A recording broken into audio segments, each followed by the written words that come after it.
اعمال کی اصلاح کرم سے کر دے۔ الحمدللہ رب العالمین والصلاة والسلام علی سید المرسلین، اما بعد فاعوذ باللہ من الشیطان الرجیم، بسم اللہ الرحمن الرحیم۔ پڑھیے الصلاۃ والسلام علیک یا رسول اللہ وعلی آلک واصحابک یا حبیب اللہ۔ الصلاۃ والسلام علیک یا نبی اللہ وعلی آلک واصحابک یا نور اللہ۔ میٹھے میٹھے اسلامی بھائیوں، درود پاک پڑھنے کے بے شمار فضائل و برکات ہیں۔ سرکار دو عالم نور مجسم شاہ بنی آدم صلی اللہ تعالی علیہ وسلم کا فرمان معظم ہے، جو مجھ پر روز جمعہ درود شریف پڑھے گا میں قیامت کے دن اس کی شفاعت کروں گا۔ آئیے نیت کرتے ہیں انشاءاللہ کہ روز جمعہ کثرت کے ساتھ درود پاک پڑھیں گے، محبت کے ساتھ بآواز بلند درود پاک پڑھ لیں۔ صلو علی الحبیب صلی اللہ تعالی علی محمد صلی اللہ علیہ وسلم۔ میٹھے میٹھے اسلامی بھائیوں، محرم الحرام جیسے ہی یہ مبارک مہینہ ہمارے درمیان آتا ہے، الحمدللہ صحابہ اور اہل بیت کے چرچے ویسے ہی بلند ہیں اور بلند ہو جاتے ہیں۔ علماء کرام، مبلغین اپنے بیانات میں ہمیں صحابہ کرام اور اہل بیت کے فضائل اور ان کے مناقب سناتے ہیں اور ایمان تازہ ہوتا ہے۔ آج بھی ایک عظیم ہستی کا تذکرہ کرنا ہے، یاد رہے کہ صحابہ کی کیا شان ہے۔ میرے آقا مدینے والے مصطفیٰ صلی اللہ تعالی علیہ وسلم فرماتے ہیں، اصحابی کالنجوم فبأیہم اقتدیتم اہتدیتم۔ میرے آقا فرماتے ہیں میرے صحابہ ستاروں کی مانند ہیں، ان میں سے جن کی بھی اقتدا کرو گے ہدایت پا جاؤ گے۔ یعنی ان میں سے کوئی بھی صحابی کی پیروی کر لی جائے، وہ ستارے ہیں، ان کو فالو کرنے والا ہدایت پا جاتا ہے۔ اور ایک دوسری حدیث پاک حضرت ابو ذر رضی اللہ تعالیٰ عنہ نے کعبے کا دروازہ پکڑ کر فرمایا کہ میں نے نبی کریم صلی اللہ تعالی علیہ وسلم کو یہ فرماتے سنا ہے، خبردار ہو جاؤ، تم میں میرے اہل بیت کی مثال نوح کی کشتی جیسی ہے، جو اس میں سوار ہوا وہ نجات پا گیا، جو پیچھے رہ گیا وہ ہلاک ہو گیا۔ یعنی اہل بیت کیا ہیں؟ امت کی کشتی ہیں۔ صحابہ کیا ہیں؟ امت کے ستارے ہیں۔ اور ماشاءاللہ امام عشق و محبت اعلیٰ حضرت اس بات کو بڑے پیارے انداز میں بیان کر کر ہمارے ایمان کو تازہ کرتے ہیں کہ پہلے کے دور میں اگر کسی کو دریا پار کرنا ہوتا تھا، اپنا بیڑا پار لگانا ہوتا تھا، تو اس کا طریقہ کیا ہوتا تھا کہ کشتی ہو اور پھر ستارے ہوں، ستاروں سے راستہ ملتا تھا، کشتی دریا پار کراتی تھی۔ یہ اعلیٰ حضرت ان دونوں حدیثوں کو کتنے پیارے انداز میں اپنے ایک شعر میں بیان فرماتے ہیں اہل سنت کا ہے بیڑا پار، اصحاب حضور نجم ہیں اور ناؤ ہے عطرت رسول اللہ کی، نجم ہیں اور ناؤ ہے عطرت رسول اللہ کی۔ تو یہ غور طلب بات ہے کہ ماشاءاللہ ہمیں صحابہ سے بھی پیار اور ہمیں اہل بیت اطہار سے بھی محبت، اور انشاءاللہ اس کی برکت سے ہمارا بیڑا پار ہوگا۔ آج کس عظیم ہستی کا تذکرہ ہوگا؟ ایک بڑا ایمان افروز واقعہ اس عظیم ہستی کے بارے میں اور پھر ان کا تعارف۔ منقول ہے کہ بادشاہ روم کا بھیجا ہوا ایک عجمی شخص مدینہ منورہ آیا اور لوگوں سے امیر المومنین کا پتہ پوچھا۔ اب وہ عجم سے آیا تھا، باہر سے آیا تھا، اور بادشاہوں کا دربار دیکھا ہوا تھا کہ بادشاہ کا اگر پتہ پوچھنا ہے، لیڈر آف امہ سے ملنا ہے، تو بڑا محل ہوگا، بڑے لباس ہوں گے، بڑی سواریاں ہوں گی، بڑے گارڈز ہوں گے۔ تو پوچھا کہ امیر المومنین کہاں ہیں؟ تو لوگوں نے بتایا کہ وہ دوپہر کو شہر سے کچھ دور کھجوروں کے باغ میں کیلولا یعنی آرام کرتے ہوئے تمہیں مل جائیں گے۔ امیر المومنین ہیں اور باغ میں آرام کرتے ہیں۔ بہرحال یہ عجمی شخص تھا، ڈھونڈتا ڈھونڈتا آپ کے پاس پہنچا دیکھا کہ امیر المومنین اپنے چمڑے کا درہ اپنے سر کے نیچے رکھ کر زمین پر گہری نیند سو رہے ہیں. اب اجمی شخص نے کیا کیا؟ ارادہ غلط تھا، تلوار نکالی کہ امیر المومنین کو سوتے میں ہی قتل کر کے بھاگ جائے. اتنا آسان، کوئی گارڈ نہیں، کوئی بندہ آگے پیچھے نہیں، زمین پر سوئے ہوئے. مگر جیسے ہی اس نے آگے اس ارادے سے قدم بڑھایا تو دو شیر منہ پھاڑتے ہوئے ایسے آگے آئے کہ اس پر حملہ کر دیں گے. یہ خوفناک منظر دیکھ کر وہ خوف و دہشت سے چیخ پڑا، جس کی وجہ سے امیر المومنین بیدار ہو گئے. ملاحظہ فرمایا کہ اجمی شخص ننگی تلوار ہاتھ میں لیے کھڑا ہے سامنے اور خوف سے تھر تھر کانپ رہا ہے. آپ نے کہا اتنا ڈر کیوں رہے ہو، چیخ کیوں ماری ہے، واقعہ کیا ہے؟ تو اس نے سارا واقعہ بتایا کہ آپ تو آرام کر رہے تھے، زمین پر لیٹے تھے، ارادہ اچھا نہیں تھا، ارادہ یہ تھا کہ آج آپ کا کام تمام کر دوں گا، مگر غیب سے آپ کی ایسی حفاظت کا انتظام ہے کہ نہ جانے کہاں سے دو شیر آئے اور مجھ پر ایسے آگے بڑھے کہ حملہ کریں گے، اس لیے میں ڈر گیا. حضور آپ کا مذہب ہی سچا ہے. کلمہ پڑھ کر وہ شخص مسلمان ہو گیا. اب امیر المومنین نے نہایت شفقت کے ساتھ بڑا نرمی والا برتاؤ کر کے اس کا قصور بھی معاف فرما دیا. ذرا غور کیجئے، آج مجھے کوئی آ کر بتائے کہ فلاں شخص تمہیں گالی دے رہا تھا، فلاں شخص تمہارے بارے میں بری بات کر رہا تھا، فلاں شخص تمہارے بارے میں کچھ غلط پلاننگ کر رہا تھا، ابھی تو کسی اور نے آ کر بتایا، ہم نے نہیں سنا. ہو سکتا ہے یہ بتانے والا ہی جھوٹا ہو، یہ مرچی مسالہ لگا کر بتا رہا ہو، لیکن ہم مان لیتے اچھا مجھے گالی دی، وہ تو اس سے زیادہ برا ہے، میں اب اس کو نہیں چھوڑوں گا. اب آئے میرے سامنے، اب ہم اس کی برائیاں شروع کر دیتے ہیں، ہم اس سے نفرت شروع کر دیتے ہیں. کسی زندگی کے موقع پر کسی قصور کرنے والے کو ہم معاف کرنے کے لیے تیار نہیں ہوتے. ہم کہتے ہیں جناب آپ اینٹ کا جواب پتھر سے دینا ہے. ارے یہ کیسی عظیم ہستی ہے کہ بندہ ہاتھ میں تلوار لیے سامنے کھڑا ہے، کسی اور نے نہیں بتایا کہ فلاں آپ کا قتل کرنا چاہتا تھا. ارے قتل کرنے والا خود سامنے کھڑا تھا. There is no witness required. کسی کی گواہی کی ضرورت نہیں تھی، وہ خود کہتا ہے میں مارنے آیا تھا. اب ڈر کے مارے تھر تھر کانپ رہا ہے. امیر المومنین ہیں، فقط حکم دینا تھا، اس کا سر تن سے جدا کر دیا جاتا.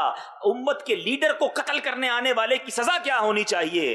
اللہ اللہ. مگر وہ امیر المومنین تربیت یافتہ کس کے تھے، وہ خلیفہ کس کے تھے، وہ فالوور کس کے تھے؟ اللہ اکبر. اس نبی علیہ الصلوۃ والسلام کے کہ جس کے بارے میں شاعر لکھتا ہے سلام اس پر کہ جس نے گالیاں سن کر دعائیں دیں، سلام اس پر کہ جس نے خون کے پیاسوں کو قبائیں دیں. یہ اسی آقا کے غلام تھے جو مارنے والوں کو معاف کیا کرتے، جو پتھر برسانے والوں کو معاف کیا کرتے، جو زمین پر کانٹے بچھانے والوں کو معاف کر دیا کرتے، جو سر پر خاک ڈالنے والوں کو معاف کر دیا کرتے. پیچھے اسلامی بھائیوں تربیت کس کی تھی؟ انہوں نے بھی معاف کر دیا. آپ جاننا چاہیں گے یہ عظیم ہستی کون تھی کہ لیڈر ہو کر، امیر ہو کر، اس زمانے کے حاکم ہو کر باغ کے اندر مٹی پر سوئے ہوئے ہیں اور کوئی زیادہ انتظام نہیں ہے، کوئی جناب جس کو کہیں کہ کر و فر نہیں ہے، کوئی پروٹوکول نہیں ہے. جی وہ کوئی اور نہیں، آدھی دنیا پر حکومت کرنے والے وہ عظیم ہستی جن کے بارے میں میرے آقا فرماتے ہیں کہ میرے بعد کوئی نبی ہوتا تو عمر ہوتا. حضرت عمر رضی اللہ تعالیٰ عنہ امیر المومنین خلیفۃ المسلمین. آپ کا یہ حال تھا، آپ کی یہ عاجزی تھی، آپ کا یہ تقویٰ تھا. حضرت عمر رضی اللہ تعالیٰ عنہ کی شان دیکھو کہ میں اور آپ دعا کرتے ہیں اے اللہ مجھے شیطان کے واروں سے محفوظ فرما. حضرت عمر وہ ہیں جن کے بارے میں میرے آقا فرمائیں، حدیث کا مضمون ہے عمر جس گلی سے گزر جائے اس گلی سے شیطان نہیں گزرتا. شیطان عمر سے ڈرتا ہے. ایسی عظیم ہستی، یہ مقام، یہ مرتبہ، سبحان اللہ. نبی پاک علیہ الصلوۃ والسلام کی تربیت کا کیسا شاہکار ہیں. آج ہم میں سے کوئی تھوڑا پیسے والا ہو جائے، تھوڑا سا مقام مل جائے، کسی حوالے سے مشہور ہو جائے، تھوڑی شکل و صورت اچھی ہو جائے، تو اب زمین پر پیر نہیں رہتے، اب انداز کچھ اور ہو جاتا ہے، اب اترا کر چلتا ہے، اب عام لوگوں سے اپنے آپ کو سپیریئر سمجھنے لگتا ہے، غریب لوگوں کو ہاتھ نہیں ملانے دیتا، غریب لوگوں کو قریب نہیں بیٹھنے دیتا، اب اسٹائل ہی کچھ اور ہو جاتا ہے. یاد رکھیے میٹھے اسلامی بھائیوں، یہ تکبر جو ہے یہ اللہ کو بالکل پسند نہیں. امام غزالی علیہ رحمت اللہ الوالی فرماتے ہیں متکبر شخص جو کچھ اپنے لیے پسند کرتا ہے وہ اپنے کسی مسلمان بھائی کے لیے پسند کر ہی نہیں سکتا، کیونکہ متکبر ہے نا. فرمایا ایسا شخص عاجزی پر بھی قادر نہیں ہوتا، یہ چاہے بھی تو عاجزی نہیں کر سکتا کیونکہ متکبر ہے۔ تقوی اور عاجزی وہ چیز ہے جو تقوی اور پرہیزگاری کی جڑ ہے۔ کینہ یعنی دل میں چھپی ہوئی دشمنی بھی نہیں چھوڑ سکتا، اپنی عزت بچانے کے لیے جھوٹ بولتا ہے، اس جھوٹی عزت کی وجہ سے غصہ بھی نہیں چھوڑ سکتا، حسد سے نہیں بچ سکتا، کسی کی خیر خواہی نہیں کر سکتا، دوسروں کی نصیحت قبول کرنے سے محروم رہتا ہے، کہتا میں ہی ٹھیک ہوں۔ ایک تکبر کتنی بیماریاں لا رہا ہے، کتنے گناہ لا رہا ہے، کتنی فساد کی جڑیں آ رہی ہیں۔ سنو، امام غزالی فرماتے ہیں لوگوں کی غیبت میں مبتلا ہو جاتا ہے۔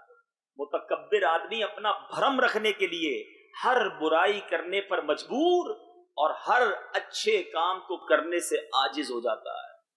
اللہ مجھے بھی اور آپ کو بھی تکبر سے محفوظ فرمائے، عاجزی کا پیکر بنا دے۔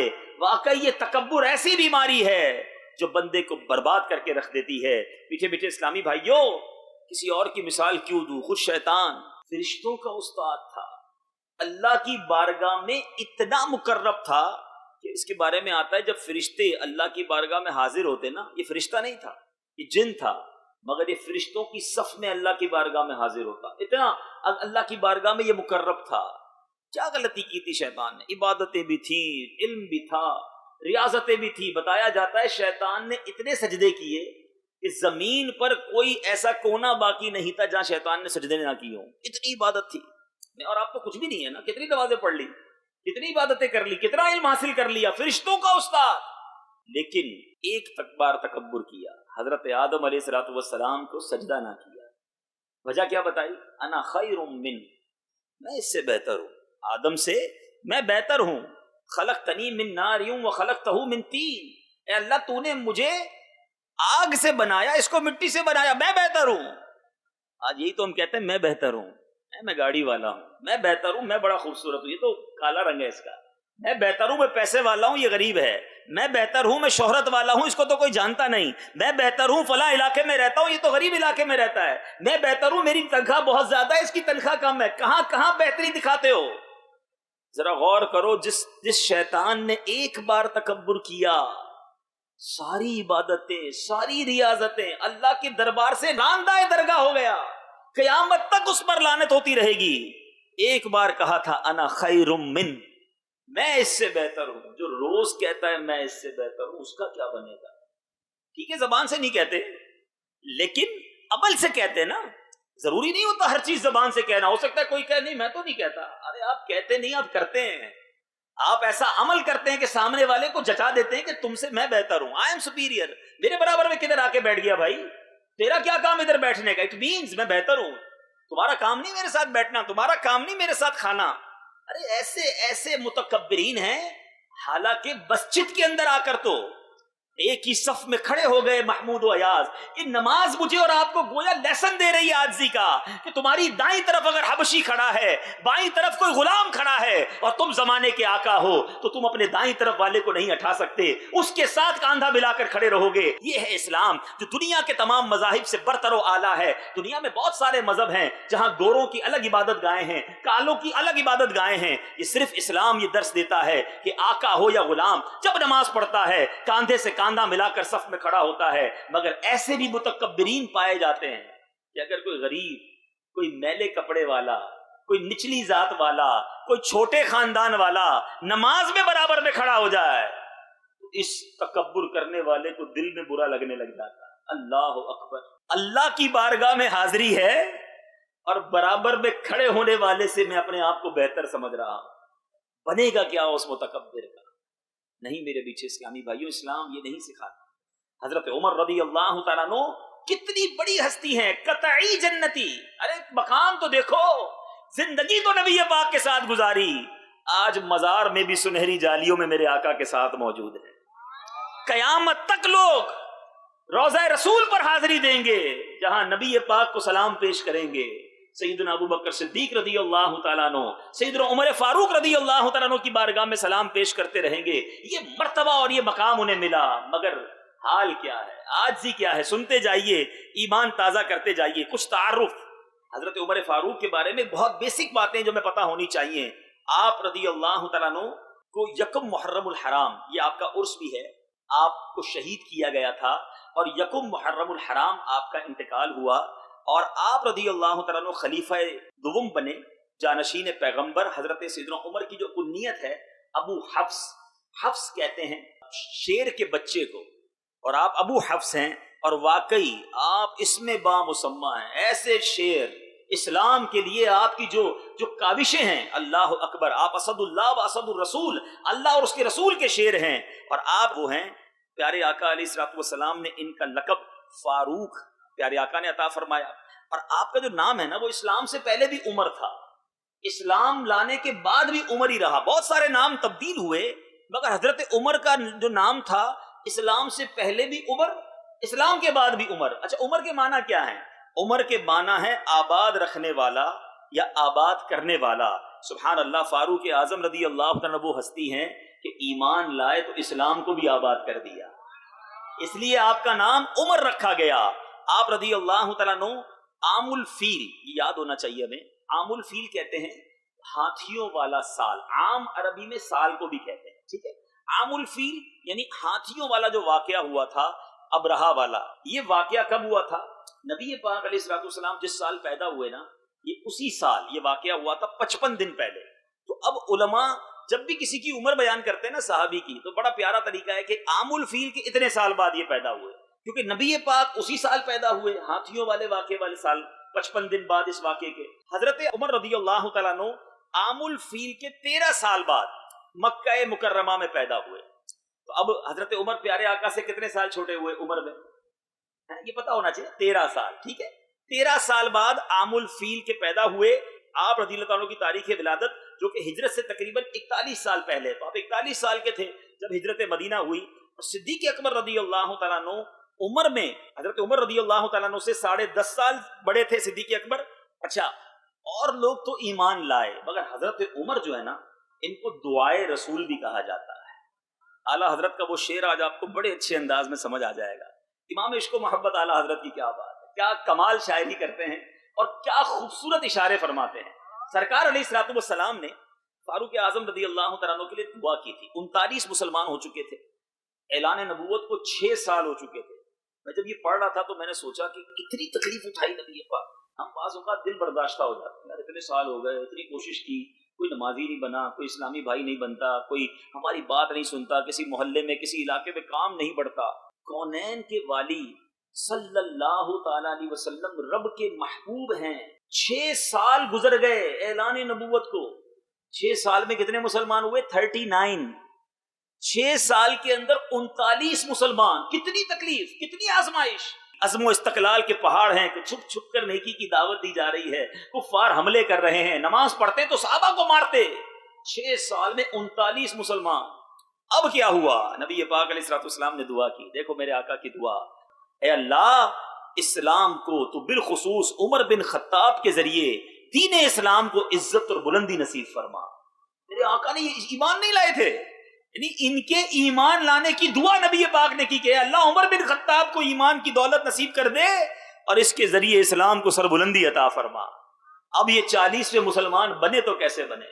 بڑا خوبصورت واقعہ۔ انہوں نے نبی پاک کے بارے یہ بڑے جلالی تھے، بڑے غصے والے تھے۔ پتہ چلا کہ محمد عربی صلی اللہ تعالی علیہ وسلم اسلام کی ترویج و اشاعت کر رہے ہیں، لوگ مسلمان ہو رہے، تلوار لی اور کہا نہیں چھوڑوں گا۔ اب سرکار علیہ الصلوۃ والسلام کو معاذ اللہ قتل کے ارادے سے گھر سے نکلے، تو کسی ایک پیارے آقا علیہ الصلوۃ والسلام کے ساتھی مل گئے، انہوں نے بھی اپنا ایمان ظاہر نہیں کیا تھا، تو کہا اے عمر کہاں کا ارادہ ہے؟ کہا بس آج محمد عربی صلی اللہ تعالی علیہ وسلم کو دنیا سے معاذ اللہ قتل کرنے کا ارادہ ہے۔ تو کیوں؟ کہ وہ ہمارے دین کے خلاف بات کرتے ہیں۔ کہا اے عمر ان کی خبر بعد میں لینا، پہلے اپنے گھر تو جاؤ، اپنے گھر جاؤ اور وہاں جا کر دیکھو کہ وہاں پر تمہاری بہن بھی ایمان لے آئی ہے، تمہارے بہنوئی بھی ایمان لے آئی۔ گھر پہنچے تو واقعی اپنی بہن اور اپنے بہنوئی کو قرآن پڑھتے دیکھا، بہت مارا، اپنی بہن کو مارا، خونم خون کر دیا۔ پھر جب بہن اور بہنوئی کی عزم استقلال کو دیکھا کہ یہ اتنی مار کھانے کے بعد بھی اسلام سے نہیں پھر رہے، کہا اچھا بتاؤ کیا پڑھ رہے تھے؟ کہا وہ پاک کتاب ہے، تم ہاتھ نہیں لگا سکتے۔ بہن کا ایمان دیکھیں، کہا پہلے غسل کرو، وضو کرو، پاک ہو جاؤ، پھر قرآن کو ہاتھ لگانا۔ حضرت عمر پاک ہوئے، پھر آپ کو قرآن کی کچھ آیتیں سنائی گئی، قرآن کے الفاظ دل میں تیر بن کر چلے، دل کی دنیا زیر و زبر ہو گئی۔ اسی تلوار کو ہاتھ میں لیے نبی پاک کو تلاش کرتے ہیں، کیونکہ وہ چھپتے تھے، پیارے آقا علیہ الصلوۃ والسلام علل اعلان تبلیغ نہیں کر رہے تھے، کسی گھر میں بیٹھے تھے، کچھ ہی صحابہ تھے، حضرت حمزہ رضی اللہ تعالیٰ عنہ بھی وہاں ہیں.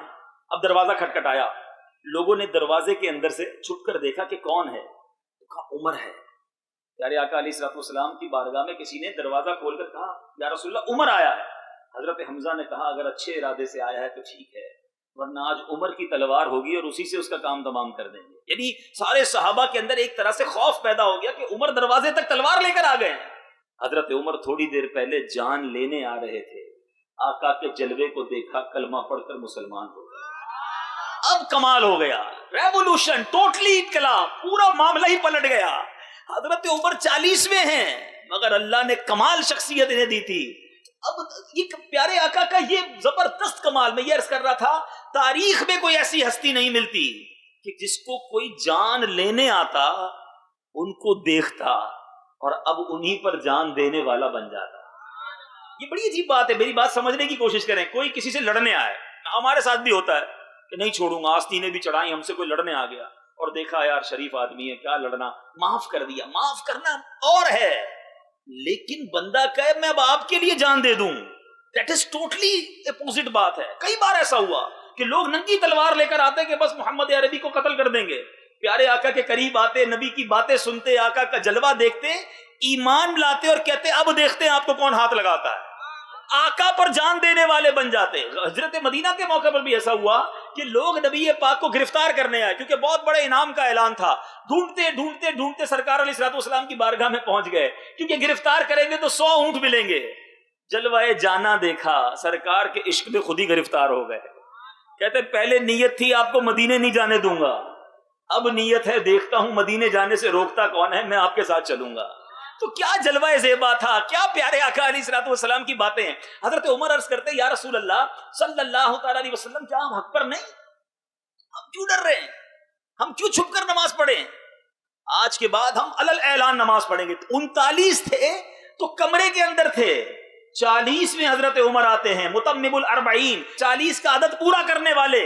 کہتے یا رسول اللہ اب کعبے میں جا کر نماز پڑھیں گے. اب کیا ہوا، سبحان اللہ کیا منظر ہوگا. مسلمان اس گھر سے باہر نکلتے ہیں، ایک صف کی امامت کر رہے ہیں حضرت عمر رضی اللہ تعالیٰ، ایک صف کی امامت کر رہے ہیں حضرت حمزہ رضی اللہ تعالیٰ، لیڈر آف امہ. حضرت عمر نے اعلان کیا کہ سنو اے کفاران قریش، آج جس کو اپنی بیوی کو بیوہ کروانا ہو سامنے آ جائے. اور اس دن کے بعد سے مسلمانوں نے کعبے میں علل اعلان نماز پڑھنا شروع کر دی. اسلام کا بول بالا شروع ہو گیا. پیارے آقا کی دعا جو تھی، اے اللہ حضرت عمر کے ذریعے اس مسلمانوں کو عزت عطا فرما. علماء کہتے ہیں بڑی پیاری بات ہے، ایمان تازہ کرنے والی بات ہے. یاد رکھو مجھے اور آپ کو عزت کیوں ملی، ہمیں ایمان ملا، ہمیں نبی پاک کے در کی غلامی ملی تو میں اور آپ معزز ہوئے. اللہ اکبر. حضرت عمر وہ ہیں کہ وہ ایمان لائے تو اسلام کو عزت بلند ہو رہی ہے. اور علماء لکھتے وہ دن ہے، آج کا دن ہے، ڈیلی بیسس پر حضرت عمر کے ایمان لانے کے بعد اسلام کو عروج اور اسلام کو جو ہے وہ عزت ملتی چلی گئی. اب آئیے اعلیٰ حضرت کا وہ شعر سمجھ آئے گا. پیارے آقا نے دعا کی تھی نا، مسلمانوں پر تکلیف تھی، ظلم تھا، اور آقا نے دعا کی تھی اے رب کریم عمر بن خطاب کو اسلام کی دولت عطا فرما. اعلیٰ حضرت لکھتے ہیں ناریوں کا دور تھا، دل جل رہا تھا نور کا. ان ناریوں کا، ان ظالموں کا دور تھا، دل جل رہا تھا نور کا، تم کو دیکھا ہو گیا ٹھنڈا کلیجہ نور کا. اے عمر تم ایمان کیا لائے، نبی پاک کے سینے میں ٹھنڈک داخل ہوئی. میٹھے میٹھے اسلامی بھائیوں، حضرت عمر رضی اللہ تعالیٰ عنہ کی بات ہو رہی ہے.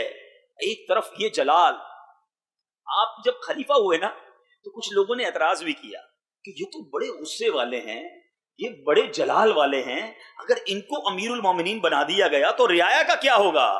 مگر حضرت عمر رضی اللہ تعالیٰ عنہ ٹوٹلی چینج ہو گئے. جیسے ہی امارت آپ کو ملی آپ اتنے ہمبل، اتنے پولائٹ، اتنے نرم ہو گئے، اتنی عاجزی ان کی ساری اختیار کی کہ عقلیں حیران ہو گئی. چلے آپ کی معلومات میں ایک اور اضافہ بھی ہو جائے، دنیا میں سب سے پہلے امیر المومنین کسی کو کہا گیا یہ حضرت عمر رضی اللہ تعالیٰ عنہ. اتنا بڑا مرتبہ. اب ذرا عاجزی دیکھو، انکساری دیکھو، سبحان اللہ. سیدنا حسن بصری رحمۃ اللہ تعالی فرماتے ہیں حضرت سیدنا عمر بن خطاب رضی اللہ تعالیٰ عنہ بسا اوقات آگ کے قریب ہاتھ لے جاتے، پھر اپنے آپ سے سوال فرماتے اے خطاب کے بیٹے کیا تجھ میں یہ آگ برداشت کرنے کی طاقت ہے؟ قطعی جنتی ہیں. پیارے آقا نے دنیا میں جنت کی بشارت دے دی ہے، مگر اپنے آپ کو ریکال کر رہے ہیں، اپنے آپ کو خوف خدا سے ڈرا رہے ہیں.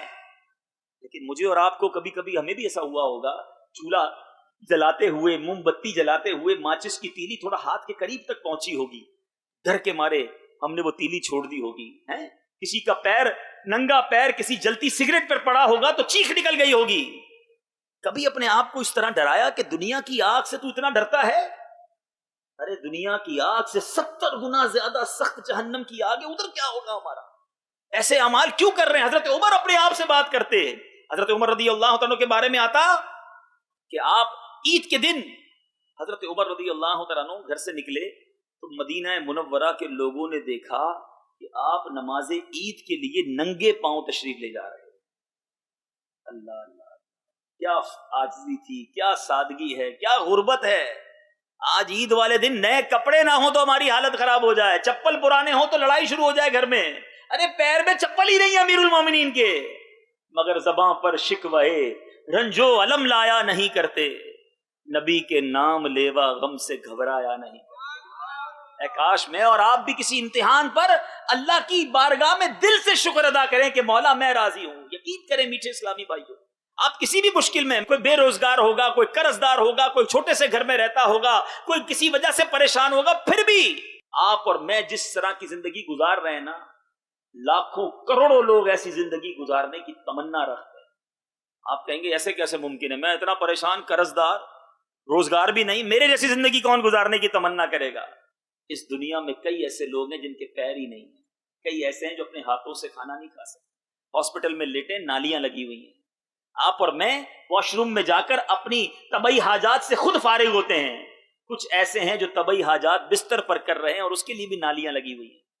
بتاؤ اچھی زندگی نہیں؟ اللہ کا احسان نہیں؟ کیوں نہ دیکھوں ان لوگوں کو جو مجھ سے بھی زیادہ مشکل لائف گزار رہے ہیں؟ کیوں نہ اپنے رب کا شکر ادا کروں؟ یاد رکھو میٹھے اسلامی بھائیوں، شکر ادا کریں، اللہ کی رضا پر راضی رہنے والے بنو، انشاءاللہ زندگی پرسکون ہو جائے گی۔ حضرت عمر رضی اللہ عنہ کے بارے میں آتا ہے کہ جب شہر سے کہیں سفر وغیرہ پر تشریف لے جاتے تو راستے میں جب آرام کا وقت ہوتا تو مٹی کا ڈھیر لگاتے، اس پر کپڑا بچھاتے اور اسی پر آرام فرما لیتے۔ اے نرم نرم گدوں پر سو کر بھی اللہ کی بارگاہ میں شکر ادا نہ کرنے والو، حضرت عمر تو مٹی کے بستر کو اپناتے ہیں، اور یہ اسی آقا کے غلام ہیں کہ جن کا انداز کیا تھا، کبھی جو کی موٹی روٹی تو کبھی کھجور پانی، تیرا ایسا سادہ کھانا مدنی مدینے والے، ہے چٹائی کا بچھونا کبھی خاک ہی پہ سونا، کبھی ہاتھ کا سرہانا مدنی مدینے والے۔ یہ آقا کے کیسے سچے غلام تھے کہ پروف کیا انہوں نے اپنی زندگی میں، زندگی گزاری تو کیسے۔ اور عاجزی کا عالم کیا ہے؟ حضرت عمر کا ایک بڑا شاندار انداز تھا کہ آپ رضی اللہ عنہ جب کم سن بچوں، مدینے کے چھوٹے چھوٹے بچے آپ کے پاس آتے نا تو ان سے کیا کہتے تھے؟ اے بچوں دعا کرو کہ عمر بخشا جائے۔ ہائے ہائے، ذرا غور کیجیے، مدینے کے بچوں سے حضرت عمر کہہ رہے ہیں کہ دعا کرو کہ عمر کی بخشش ہو جائے۔ کیا فکر تھی، کیا سوچ تھی۔ آج ہم عجیب لوگ ہیں، ہمیں کوئی بڑا بزرگ بھی مل جائے نا، کسی شخصیت سے ملنے کی بڑی تمنا بھی ہو تو مل کر کیا کہتے ہیں؟ حضور دعا کرے کاروبار میں برکت ہو جائے، دعا کرے میرے بڑا گھر مل جائے، نوکری مل جائے، میرا فلاں کام ہو جائے۔ ٹھیک ہے، دنیا کے معاملات کے لیے دعا کروانا جائز، مگر کبھی تو ایسا ہو کہ میں کہوں یار اس کی دعا لگ جائے گی، میں اس کو کہہ دوں دعا کرو میری مغفرت ہو جائے، میرا اللہ مجھ سے راضی ہو جائے، میرے گناہ معاف ہو جائیں، میرے رب کی رضا مجھے مل جائے، مجھے ایمان کی سلامتی مل جائے۔ اللہ کے بندوں، جب واقعی کسی سے دعا کرانا ہے تو آخرت کی بہتری کی دعا کرواؤ۔ یاد رکھو، ایک بات ذہن میں بٹھا لیجئے، اگر رب راضی ہو گیا نا، اللہ کی رضا جسے مل گئی تو پھر دنیا بھی اچھی ہو جائے گی، آخرت بھی اچھی ہو جائے گی۔ صرف دنیا اچھی کرنے کی دعا کیوں کروں میں؟ یا اللہ تو راضی ہو جا۔ مجھے بتاؤ مالک کائنات کون ہے؟ روزی دینے والا کون ہے؟ شفا دینے والا کون ہے؟ برکت دینے والا کون ہے؟ ارے دنیا کی نعمتیں دینے والا کون ہے؟ جنت کی نعمتیں دینے والا کون ہے؟ رحمان الدنیا کون ہے؟ رحمان الآخرہ کون ہے؟ ارے جب ہے ہی سب کچھ میرا مولا تو میں یہ کیوں نہ دعا کروں کہ میرا مولا مجھ سے راضی ہو جائے؟ یہ کیوں نہ دعا کراؤں کہ دعا کرو میرا رب راضی ہو جائے؟ ارے جس سے رب راضی ہو گیا اس سے سب راضی ہو جائیں گے، اور سب راضی ہوں رب ناراض تو کیا فائدہ ایسی زندگی کا؟ پیچھے پیچھے اسلامی بھائیوں، حضرت عمر رضی اللہ عنہ کی یہ دعا مجھے اور آپ کو بہت سکھا رہی ہے کہ حضرت عمر بچوں سے کہتے تھے دعا کر دو کہ عمر بخشا جائے۔ کاش یہ دل میں یہ فکر جہاں گزی ہو جائے۔ آج سچ بتاؤ، کاروباری لوگ بیٹھے ہیں، آپ کی دکان پر اگر آج بکری نہ ہو تھوڑا بہت نقصان ہو جائے، کوئی مال خراب آ جائے، کوئی سٹاک ڈیڈ ہو جائے، حساب ملائیں تو کیش نہ ملے تو ٹینشن ہو جاتی ہے، رات نیند نہیں آتی، کبھی کبھی رات میں آنکھ کھل جاتی ہے، یار فلاں کو پیمنٹ دینی ہے، پیمنٹ کا ٹائم آ گیا ہے، فلاں سے پیمنٹ لینی ہے، جواب نہیں دے رہا ہے، ایسا ہے نا؟ کبھی رات کو آنکھ اس لیے کھلی کہ مرنے کے بعد کیا ہوگا، کبھی ٹینشن کے مارے تھوڑا کھانا کھایا، تھوڑا کھانا کھاتے ہیں، بندہ کہتا ہے خیریت تو یار منہ پڑ گیا ہے، کھانا کم کھا رہے ہو، بس یار کاروبار کی ٹینشن ہے، بس یار فلاں معاملے کی ٹینشن ہے، ٹھیک ہے، لیکن اپنے آپ سے پوچھو، کاروبار، روزگار، دنیا کی ٹینشن بڑی ٹینشن ہے، یا قبر میں پھنس گیا یہ بڑی ٹینشن، آخرت کے دن نہ بخشا گیا یہ بڑی ٹینشن ہے، ایمان سلامت لے کر جاؤں گا کہ نہیں جاؤں گا یہ بڑی ٹینشن ہے، اس کی فکر کیوں نہیں کرتے؟ اور عجیب قوم ہے ہم، یاد رکھیں رزق اور موت یہ ہمارا لکھا ہوا ہے، جس طرح موت بندے کو تلاش کرتی ہے اس طرح رزق تلاش کر کے ہم تک پہنچتا ہے، اور یہ روزانہ مارکیٹ میں ہمارے سامنے واقعات ہوتے ہیں، سارا دن آپ فارغ بیٹھے ہوں گے، 1 روپے کا کاروبار نہیں ہوتا ہوگا، جب شٹر گرا رہے ہوتے تو بھاگتا بھاگتا ایک گاہک آتا ہے، رکو رکو رکو فلاں آئٹم دے دو، کبھی کبھی پورے دن میں جو نہیں کمایا ہوتا وہ آخری 1 منٹ میں کماتے، کیسے کماتے ہو؟ تمہارا رزق تھا جو تمہیں ڈھونڈ کر پہنچ گیا، رزق لکھا ہوا ہے، دانے دانے پہ لکھا ہے کھانے والے کا نام،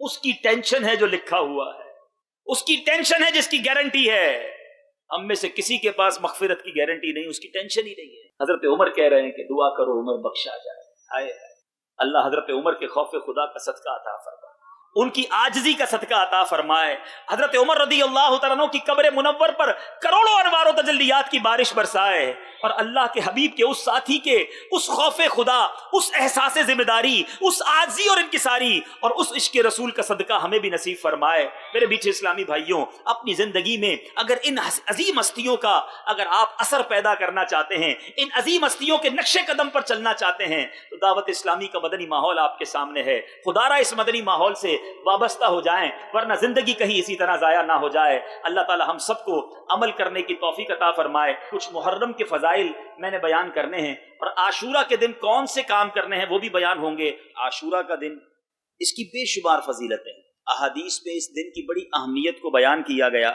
نبی پاک علیہ الصلوۃ والسلام کا فرمان عالی شان ہے کہ یوم عاشورہ کا روزہ رکھو اور اس میں یہودیوں کی مخالفت کرو، اس سے پہلے یا بعد میں بھی ایک دن کا روزہ رکھو، یعنی ہمیں 9 یا 10 محرم یا 10 یا 11 محرم روزہ رکھنا چاہیے۔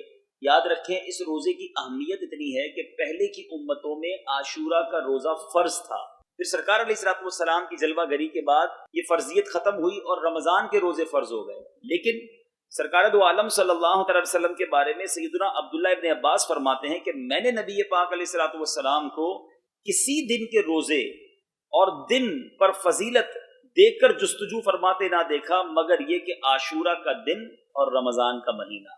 نبی پاک اس دن کی بڑی اہمیت اپنے لیے رکھتے اور روزہ رکھتے، تو ہمیں بھی سنت عمل کرنا چاہیے۔ اور اس کی فضیلت کتنی ہے، پیارے آقا علیہ الصلوۃ والسلام فرماتے ہیں مجھے اللہ پر گمان ہے کہ عاشورہ کا روزہ 1 سال قبل کے گناہ مٹا دیتا ہے۔ ہمیں اس دن ضرور روزہ رکھنا ہے، انشاءاللہ نیت کر لیں، اور اس دن کچھ کام بھی کرنے ہیں۔ سبحان اللہ، اس دن کام یہ کرنا ہے کہ سرکار دو عالم صلی اللہ تعالی علیہ وسلم نے فرمایا کہ جو شخص عاشورہ کے دن اپنے بال بچوں کے کھانے پینے میں خوب زیادہ فراخی اور کشادگی کرے گا، یعنی زیادہ کھانا تیار کرا کر خوب پیٹ بھر کر کھلائے گا، اللہ تعالیٰ سال بھر تک اس کے رزق میں وسعت اور خیر و برکت عطا فرمائے گا۔ مفسر شہیر حکیم الامت حضرت مفتی احمد یار خان فرماتے ہیں 9ویں اور 10ویں کو روزہ رکھے تو بہت ثواب کمائے گا، بال بچوں کو لیے 10ویں محرم کو اچھے اچھے کھانے پکائے، اور فرماتے ہیں کہ بہتر یہ ہے کہ کھچڑا پکا کر امام حسین رضی اللہ عنہ کی فاتحہ کرے کہ بہت مجرب، بڑا ہی آزمودہ ہے، اور اسی تاریخ کو 10 محرم الحرام کو غسل کرے تو انشاءاللہ بیماریوں سے امن میں رہے گا، کیونکہ اس دن آب زمزم تمام پانیوں میں پہنچتا ہے۔ عاشورے کے دن خاص طور پہ غسل کریں، لیکن اس کا مطلب یہ نہیں ہے کہ عاشورہ کے دن آپ جو بھی پانی پئیں وہ کھڑے ہو کر پئیں کہ آب زمزم پہنچ گیا۔ فضیلت کی نسبت سے آب زمزم اس میں پہنچا ہے تو انشاءاللہ ہمیں بیماریوں سے نجات ملے گی۔ نبی پاک علیہ الصلوۃ والسلام نے فرمایا جو شخص یوم عاشورہ عصمت سرما آنکھوں میں لگائے تو اس کی آنکھیں کبھی بھی نہ دکھیں گی۔ تو عاشورہ کے دن سرما بھی لگا لیں اور عصمت سرما لگائیں۔ عاشورہ کی رات یعنی جو شب عاشورہ ہے، اس رات کو آپ 4 رکعت نفل اس انداز سے پڑھیں کہ ہر رکعت میں الحمد شریف کے بعد آیت الکرسی ایک بار، سورہ اخلاص 3 بار پڑھے اور نماز سے فارغ ہو کر 100 مرتبہ سورہ اخلاص پڑھے، گناہوں سے پاک ہوگا اور جنت میں بے انتہا نعمتیں ملیں گی۔ شب عاشورہ جو ہے وہ یہ آپ نے 4 نوافل بھی پڑھنے ہیں۔ اب یہ مبارک دن ہیں، یہ دن یاد دلاتے ہیں امام عالی مقام، امام عرش مقام، امام حسین رضی اللہ تعالیٰ عنہ کی، کہ آپ نے گھر بار بھی لٹا دیا، اپنے خاندان والوں کے ساتھ سفر اختیار کیا۔ کیسا قافلہ تھا جس کی واپسی کی تاریخ نہیں تھی، مدینہ منورہ چھٹ رہا تھا، دربار مصطفیٰ چھٹ رہا تھا، پھر مکہ پاک بھی چھٹ گیا، کوفہ کے میدان میں تپتے صحرا میں پیاسا رلایا گیا۔ ہم پڑھتے ہیں نا صلاۃ والسلام میں شعر، جن کو دھوکے سے کوفہ بلایا گیا، جن کے بچوں کو پیاسا ستایا گیا، جن کی گردن پہ خنجر چلایا گیا، اس حسین ابن حیدر پہ لاکھوں سلام۔ اے پنجتن پاک کے ماننے والو، اے امام حسین رضی اللہ تعالیٰ کی نیازیں پکانے والو، آخر میں ایک سوال کرنا چاہتا ہوں۔ امام حسین بڑے آرام سے رہتے، اگر یزید کی بات مان لیتے، اس کے ہاتھ پر بیعت کر لیتے تو کوئی پرابلم نہ تھی، مدینے میں بھی رہتے، وظیفہ بھی ملتا رہتا۔ مگر امام حسین یہ جانتے تھے کہ اگر آج میں نے کمپرومائز کر لیا، اگر آج باطل کے آگے میں نے سر جھکا لیا، اگر آج اس بے حیائی اور بدکاری کرنے والے لیڈر کو میں نے اپنا لیڈر مان لیا، تو پھر اسلام کا نقشہ ہی بدل جائے گا۔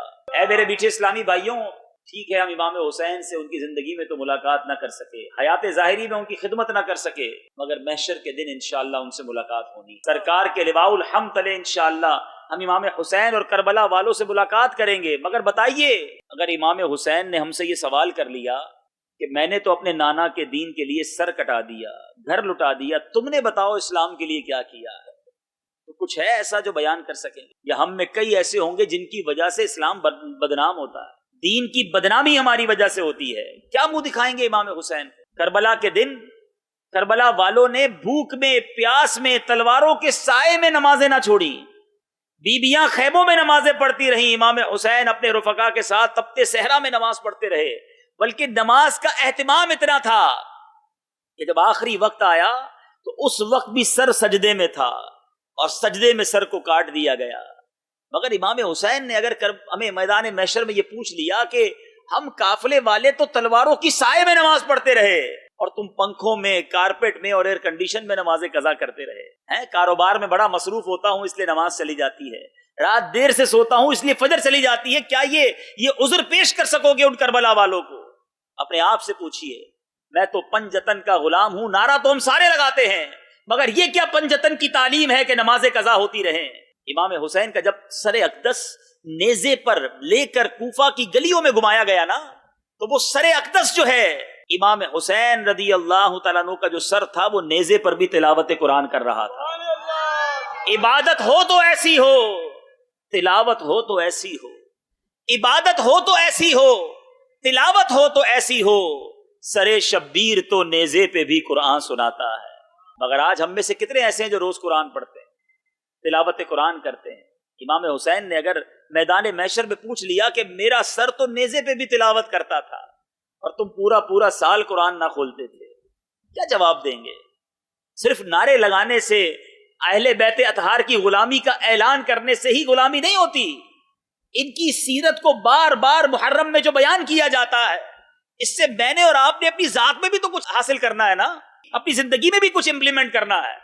آؤ اس مبارک مہینے میں ہم یہ نیت کریں کہ انشاءاللہ ہم پنجتن پاک کی سچی غلامی کا ثبوت دیں گے اور آج کے بعد ہماری کوئی نماز قضا نہیں ہوگی، قرآن پاک پابندی سے تلاوت کریں گے۔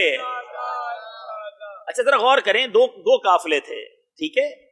اچھا نمازیں دونوں طرف ہوتی تھی۔ میں بڑی اہم بات اور بہت تھوڑے سے اشارے میں کہہ کر گزر جاؤں گا، عقل مند لوگ سمجھ جائیں گے۔ ایک طرف 72 کی جماعت ہوتی تھی، ایک طرف 22,000 کا لشکر تھا، وہ بھی نماز پڑھتے تھے۔ امام حسین 72 کے قافلے میں اپنی جماعت کرتے تھے، یزیدی 22,000 کے لشکر میں اپنی جماعت کرتے تھے۔ کربلا کا میدان سکھا گیا کہ ہر بڑی جماعت حق پر نہیں ہوتی، امام عاشق رسول ہو تبھی نماز ہوتی ہے، ٹھیک ہے؟ اچھا اب دوسری بات، امام حسین کے قافلے میں کیا ہوتا تھا؟ رات کو تلاوت ہوتی تھی، ادھر کے خیموں میں رات گانے باجے ہوتے تھے۔ اپنے آپ سے پوچھو ہماری رات قرآن میں نماز میں بسر ہوتی ہے یا فلمیں ڈرامے دیکھتے دیکھتے بسر ہوتی ہے؟ اپنے آپ سے پوچھ لو کہ اگر جو رات اللہ کی عبادت کرتے کرتے سوتا ہے وہ تو حسینی طریقے پر ہے، جو رات گانے باجے فلموں ڈراموں میں گزارتا ہے کیا وہ یزیدی طریقے پر نہیں؟ کہتا ہے حسین کا غلام ہوں، کام یزیدیوں والے۔ یزید کے خیموں کے اندر شراب پی جاتی تھی، امام حسین کے خیموں میں تلاوت کی جاتی تھی۔ آج شراب پینے والا مسلمان اپنے آپ سے پوچھے کہ میں حسین رضی اللہ تعالیٰ عنہ امام حسین کا پیروکار ہوں یا یزید کے نقش قدم پر چلنے والا؟ برائیوں کے اہتمام تھے ان خیموں کے اندر۔ اے میرے میٹھے اسلامی بھائیوں، اگر آپ چاہتے ہیں کہ ہمارا حشر اہل بیت اطہار کے ساتھ ہو، امام حسین کے چاہنے والوں میں کے ساتھ ہو، تو اب امام حسین اور ان کے قافلے والوں کے طریقے پر عمل کیجئے۔ ایسا نہ ہو زندگی تو گزرے یزیدیوں کے طریقے پر اور کہوں ہوں پنجتن کا غلام۔ اپنے دل سے پوچھو نا، سچی غلامی یہ ہے کہ جس کے غلام ہو ان کے طریقے پر چلو، کیونکہ انہی کے نانا کے صدقے ہمیں جنت ملنی ہے۔ اگر ان سے محبت پکی ہوئی، وہ راضی ہو گئے، تو انشاءاللہ جنت ہمارا ٹھکانہ ہوگی۔ امام عشق و محبت اعلی حضرت ان دو پھولوں کا صدقہ کتنے پیارے انداز میں نبی پاک کے دربار میں پیش کرتے ہیں۔ پیارے آقا حسنین کریمین کو اپنا پھول کہا کرتے تھے۔ ان دو کا صدقہ جن کو کہا میرے پھول ہیں، آقا آپ جن کو پھول کہا کرتے میں ان کا صدقہ پیش کر رہا ہوں۔ امام اہل سنت لکھتے ہیں ان دو کا صدقہ جن کو کہا میرے پھول ہیں، کیجے رضا کو حشر میں خندہ مثال گل۔ یا رسول اللہ بڑے گناہ ہیں، ایسے گناہوں کو پاک کر دیجئے، گناہوں کا بوجھ ایسا اتر جائے کہ محشر کے دن رضا جو ہے وہ پھول کی مانند ہلکا ہو جائے۔ میٹھے اسلامی بھائیوں، حسنین کریمین سے سچی محبت کا تقاضا یہ ہے کہ ہم اپنی زندگی میں گناہوں سے توبہ کر کے نیکیوں کی طرف راغب ہو جائیں۔ ویسے بھی سال کا ابتدا ہے، محرم نیا سال لایا ہے، کیوں نہ یہ سال کی ابتدا ہم بڑی نرالی کریں، زندگی میں تبدیلی لے آئیں کہ بس آج کے بعد زندگی گزرنی ہے تو نبی پاک علیہ الصلوۃ والسلام اور امام حسین رضی اللہ تعالیٰ عنہ کے طریقے کے مطابق زندگی گزاریں گے۔ پھر دیکھیں انشاءاللہ پھر زندگی کا لطف دنیا میں بھی ہے اور اللہ نے چاہا آخرت میں بھی بیڑا پار ہے۔ اللہ تعالیٰ مجھے بھی آپ کو بھی ان طریقوں پر جو حسنین کریمین، کربلا والوں اور نبی پاک علیہ الصلوۃ والسلام کے چاہنے والوں کا طریقہ ہے، اس طریقے پر زندگی گزارتے رہنے کی توفیق عطا فرمائے۔ میرے اعمال کی اصلاح کرم سے